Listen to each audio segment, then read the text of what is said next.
Salut et bienvenue sur la chaîne Maki Cycling. Pour cette 4e vidéo, j'ai décidé de vous présenter mes 5 recommandations pour la semaine qui précède la course. Mais d'abord, place à l'intro.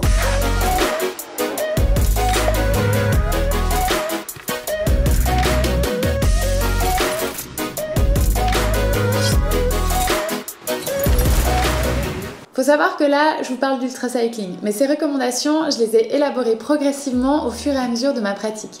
J'ai commencé par de la natation, j'ai fait ensuite du trail, du triathlon, donc les conseils que je vais vous donner, je vous propose de les adapter selon votre pratique et selon la longueur de la course que vous avez devant vous. Premièrement, je vais vous parler de l'alimentation et de l'hydratation. Moi, quelques jours avant la course, à peu près 3-4, je vais commencer par diminuer l'apport en fibres alimentaires. Donc je vais manger moins de légumes et de fruits frais, je vais préférer les légumes et les fruits cuits qui seront plus faciles à digérer. Ensuite, je vais aussi augmenter mon apport en glucides, à peu près un tiers d'apport supplémentaire. Ça va me permettre d'optimiser mes stocks en glycogène. Ça va en fait me servir de réserve où je vais aller puiser quand il va me manquer un peu d'énergie. Donc c'est vraiment important, notamment sur des courses longues, que ces réserves elles soient vraiment à bloc juste avant le départ.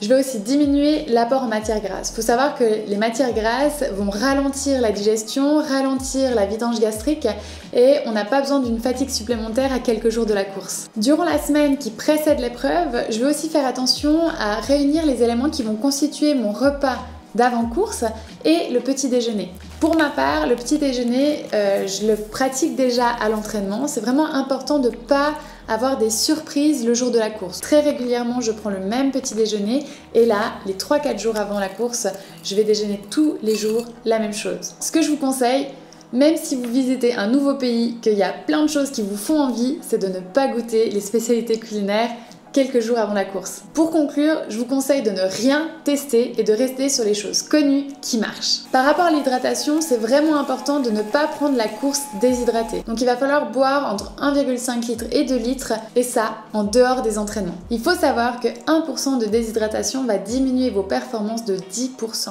Donc c'est vraiment important de ne pas partir déshydraté. En plus de ça, l'hydratation ça facilite la digestion et le stockage de glucogène.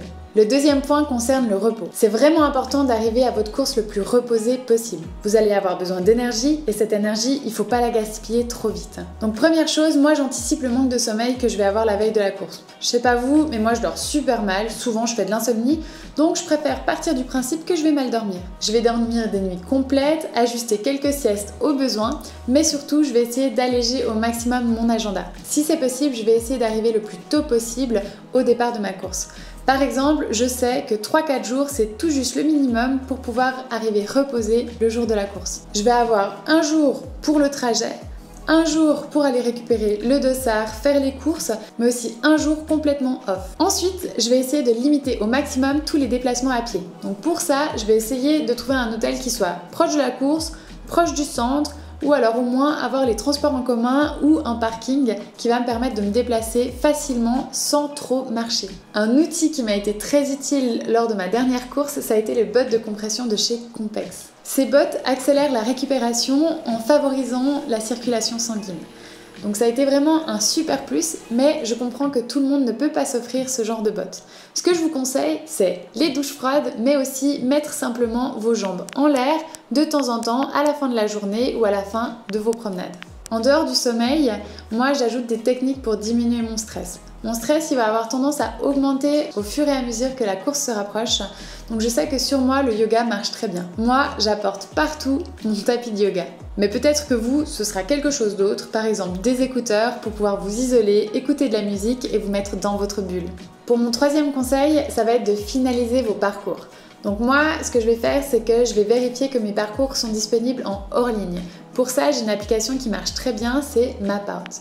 Je vais aussi faire attention que mes tracés soient disponibles sur différentes applications pour que si jamais j'ai un problème, par exemple avec mon GPS, j'ai accès à cette trace d'une manière différente. Je vais profiter d'analyser encore une dernière fois mon parcours, regarder le dénivelé, les pentes, d'éventuels ravitaillements, mais aussi aller repérer les fontaines.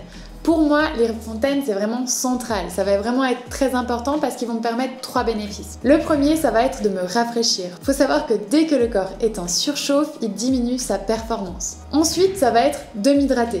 Me recharger en eau, avoir toujours de l'eau avec moi. Et finalement, faire de la cryothérapie si j'en ai besoin. Elle va permettre de récupérer plus facilement, mais aussi de diminuer la douleur si j'en ai. Ce que je vous conseille, c'est de vérifier que vous avez le dernier parcours. Il faut savoir que les courses, souvent, font des petites modifications d'une année à l'autre. Donc faites attention de ne pas avoir le parcours de l'année précédente par mégarde. Vérifiez que vos GPS, vos montres sont en état de marche et qu'ils soient mis à jour. Il n'y a rien de pire que de vouloir commencer une course et que votre GPS s'éteigne pour une mise à jour. Ensuite, ça va être de finaliser votre matériel. Évidemment, tout dépend de la course sur laquelle vous vous engagez. Moi, ce que j'aime faire, c'est vérifier la météo. Ça me permettra de savoir comment est-ce que je vais m'habiller, mais aussi qu'est-ce que je vais emporter avec moi. Ensuite, je vais revoir la manière dont j'ai organisé mes sacoches. Il faut vraiment faire en sorte que vous puissiez trouver rapidement ce dont vous avez besoin. Par exemple, s'il pleut, vous n'aurez pas envie de sortir toutes vos affaires pour trouver enfin votre veste de pluie. Ce que je fais aussi, c'est que je reprends la liste que j'ai faite pendant que j'organisais mon matériel. Moi j'ai des listes pour tout, mais il faut savoir que les organisateurs des courses souvent aussi vous fournissent des listes de matériel conseillé. Donc c'est toujours intéressant, quelques jours avant la course, de reprendre cette liste et de vérifier que vous avez vraiment tout ce dont vous aurez besoin. Finalement, ce que je vous recommande, c'est de préparer votre peau. Toutes les zones qui subissent des frottements peuvent être préparées. Les pieds, mais aussi le siège. Moi, ce que je vais faire sur ma prochaine course, c'est que tous les jours, pendant une semaine, je vais mettre de la crème de chamois. Voilà, on est arrivé au bout de mes 5 conseils. Mais attendez, je vous en ai gardé un en bonus. Pour ce conseil bonus, je vous propose de planifier la veille de votre course. Planifier la veille de votre course, ça va vous permettre de limiter toutes les petites choses superflues qui vont vous apporter plus de fatigue. Je me planifie par exemple une sieste l'après-midi, j'organise mon repas ou alors je réserve déjà le restaurant pour être sûre de ce que je vais manger et ne pas me faire embarquer dans des imprévus. Le but, encore une fois, c'est vraiment de limiter mes déplacements, mais aussi limiter la fatigue qui sera inutile une veille de course. Voilà, cette fois, c'est fini, vous savez tout de ma semaine qui précède ma course. Pour ma prochaine vidéo, je vais vous présenter quelques astuces pour pouvoir récupérer plus facilement la sensibilité et la motricité, notamment aux mains, mais aussi aux pieds. N'oubliez pas, likez, partagez, mais aussi vous abonner. Merci beaucoup d'avoir regardé cette vidéo et je vous dis à très vite.